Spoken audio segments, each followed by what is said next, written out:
નમસ્કાર મિત્રો, હું છું સંજય દેસાઈ અને આપ જોઈ રહ્યા છો લલકાર ન્યૂઝ.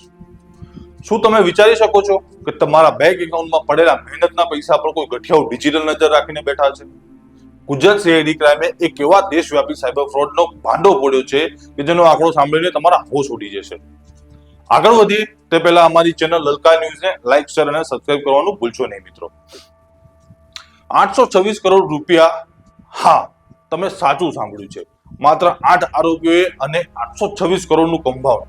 આ કોઈ નાની મોટી ચોરી નથી, આખું એક સાયબર સામ્રાજ્ય હતું જેને ગુજરાત પોલીસને નેસ્તનાબૂદ કર્યું છે. કેવી રીતે ચાલતું હતું આખું નેટવર્ક જોઈએ અમારા આ રિપોર્ટમાં.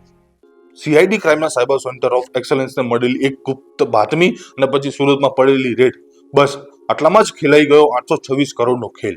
આ ઠગબાજોએ માત્ર ગુજરાત નહીં પણ ભારતભરમાં 28 રાજ્યોમાં પોતાનું જાળ બિછાવ્યું હતું.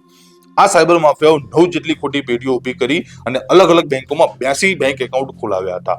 આ એકાઉન્ટમાં આવતા લોકોના લૂંટાયેલા પૈસા.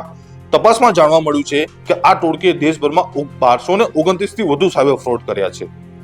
તેમની મોડસ ઓપરેન્ડી જોઈએ તો ડિજિટલ એરેસ્ટ કરી પોલીસ કે સીબીઆઈ ના નામે ડરાવીને પૈસા પડાવવા, ઇન્વેસ્ટમેન્ટ ફ્રોડના નામે પૈસા ડબલ કરાવીને લાલચ આપીને રોકાણ કરાવવું, યુપીઆઈ અને લોન ફ્રોડના નામે લિંક મોકલીને એક એકાઉન્ટ સાફ કરી નાખવું. પોલીસે રેડ દરમિયાન ઢગલાબંધ મોબાઈલ ફોન, હજારો સિમ કાર્ડ અને બેંક કીટ જપ્ત કરી છે. આ આરોપીઓએ સામાન્ય માણસના લોભ અને ડરનો ફાયદો ઉઠાવીને કરોડો રૂપિયા ઠગી નાખ્યા હતા.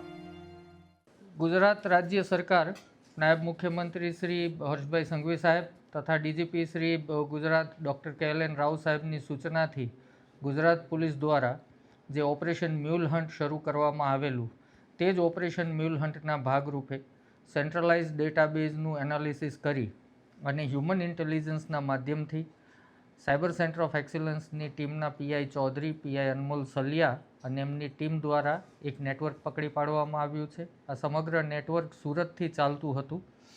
આ ગુનામાં આરોપીઓએ અલગ અલગ 9 જેટલી પેઢીઓ એટલે કે કંપની એકાઉન્ટો ક્રિએટ કર્યા હતા.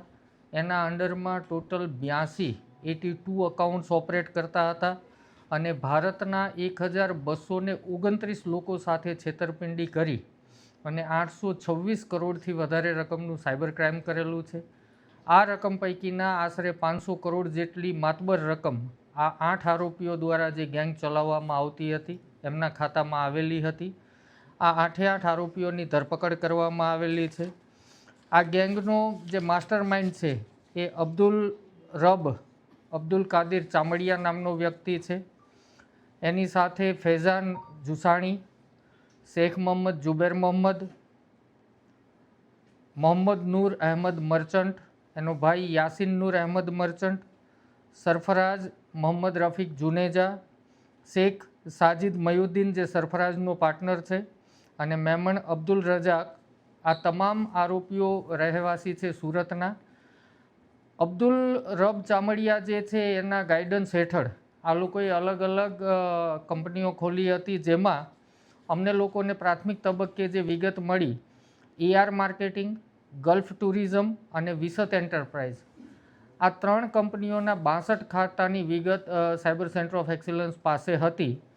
જે શરૂઆતમાં એ 3ની ધરપકડ કર્યા બાદ આખું નેટવર્ક ખુલેલું છે. અન્ય કંપનીઓ રાજવી scrap trading, digital mobile trading, AJ shoes, crossroad trading, diamond water અને એવરગ્રીન ટ્રેડ ગ્રુપ, આમ 9 કંપનીઓના માધ્યમથી સેવિંગ અને કરંટ એકાઉન્ટોના માધ્યમથી આ લોકો પૈસાની અવરજવર હેરાફેરી કરતા હતા. ક્રાઇમનો ફ્લો એ રીતે હતો કે રાજસ્થાનનો એક આરોપી છે જે પકડવાનો બાકી છે. એ વ્યક્તિ ચામડિયાને ત્યાંથી RTGS કરી અને પૈસા મોકલવાનું કરાવતો હતો. આ પૈસા અલગ અલગ કરંટ ખાતાઓમાં આવતા હતા. કરંટ ખાતાઓમાંથી સુરતના જ એક અફઝલ નામના વ્યક્તિના માધ્યમથી આ પૈસા મુંબઈ રહેલા એક અન્ય આરોપી સુધી પહોંચતા હતા અને ત્યાંથી આંગળીયા મારફતે રાજસ્થાનના વ્યક્તિને મોકલવામાં આવતા હતા.